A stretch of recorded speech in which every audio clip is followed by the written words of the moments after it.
Welcome back. It's a cloudy Wednesday here on BT Vancouver. We're going to have some fun right now. Have you ever wondered what it's like to be a beekeeper during COVID-19?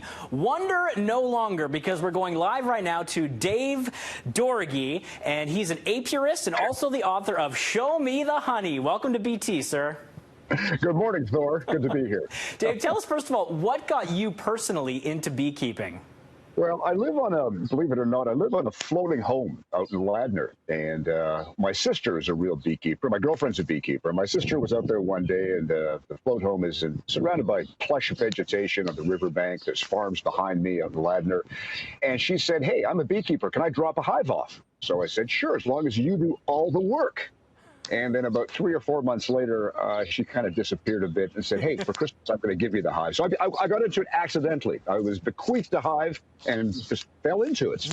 You were hooked, yeah. Is that by any chance near Westham Island, that little bridge that you take to the bird sanctuary? Yeah, just before that bridge, River Road, yeah. I know it well. We've got a picture of the floating home, too. Those bees look like they're enjoying the sweet life on the Fraser River there. Tell us, what are some things to avoid when it comes to beekeeping? What are some common problems if you want to get into it? Oh, do you want to know? I'll tell you one thing.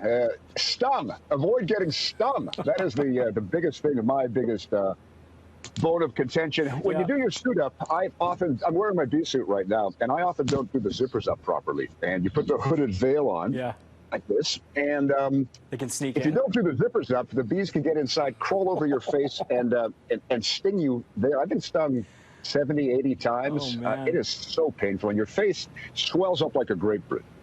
Now, we know the bees produce honey. Show us one of the frames you've got there, because this is absolutely gorgeous. You've got one of the best backdrops, by the way, of any Skype guest we've ever had here.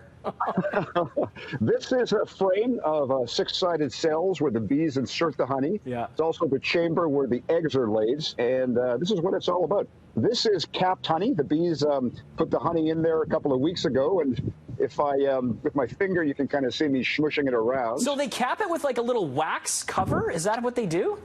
Yeah, that's exactly what they do. They produce wax, and after they put the honey in there to store it, they cap it with wax. And this is a beautiful frame. We'll extract this soon and pull it out, filter it. I think you might have a picture of that. That's wild. Yeah, let's see some of these. So it pours out like liquid gold. Oh, look at that. And you have to sort of, you've got the colander there, so you have to filter some stuff out?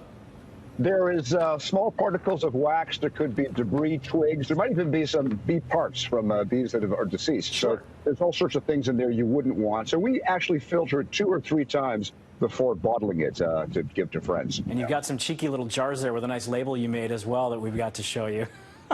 That's part of the fun of beekeeping, is you get to draw goofy labels and give it away to friends, like I said. Yeah, very cool. How does someone get started if they're interested in beekeeping in general? You know, Thor, there are so many different clubs that you can join. In Vancouver, there's the Richmond Beekeeping Club, where you could attend a meeting and just get a feel for it if you like it or not. There's courses that are available. So I would just recommend that people go online, do a bit of research, and then join a club or take a course, or just buy a book and read about it. It's a great hobby. And bees are absolutely essential to the world's ecosystem. Why are they so special and important to you? Well, today, May the 20th, is World Bee Day, according to the United Nations, and bees are a linchpin to our whole ecosystem. You know, of the 100 crops that most of our food comes from, 90% of our food comes from 100 different crops. Bees pollinate about 71 of those. So if the bees were to become extinct, Einstein once said, once the bees become extinct, mankind will follow 3 or 4 years later. We need the bees. They're an important part of the whole scheme of things. So we need to keep them healthy and vibrant and thriving. Outstanding. Beautifully said, Dave. Thanks a lot. The book, once again, Show Me the Honey. Dave Dorgy, we thank you so much for your time this morning. Thank you, Thor.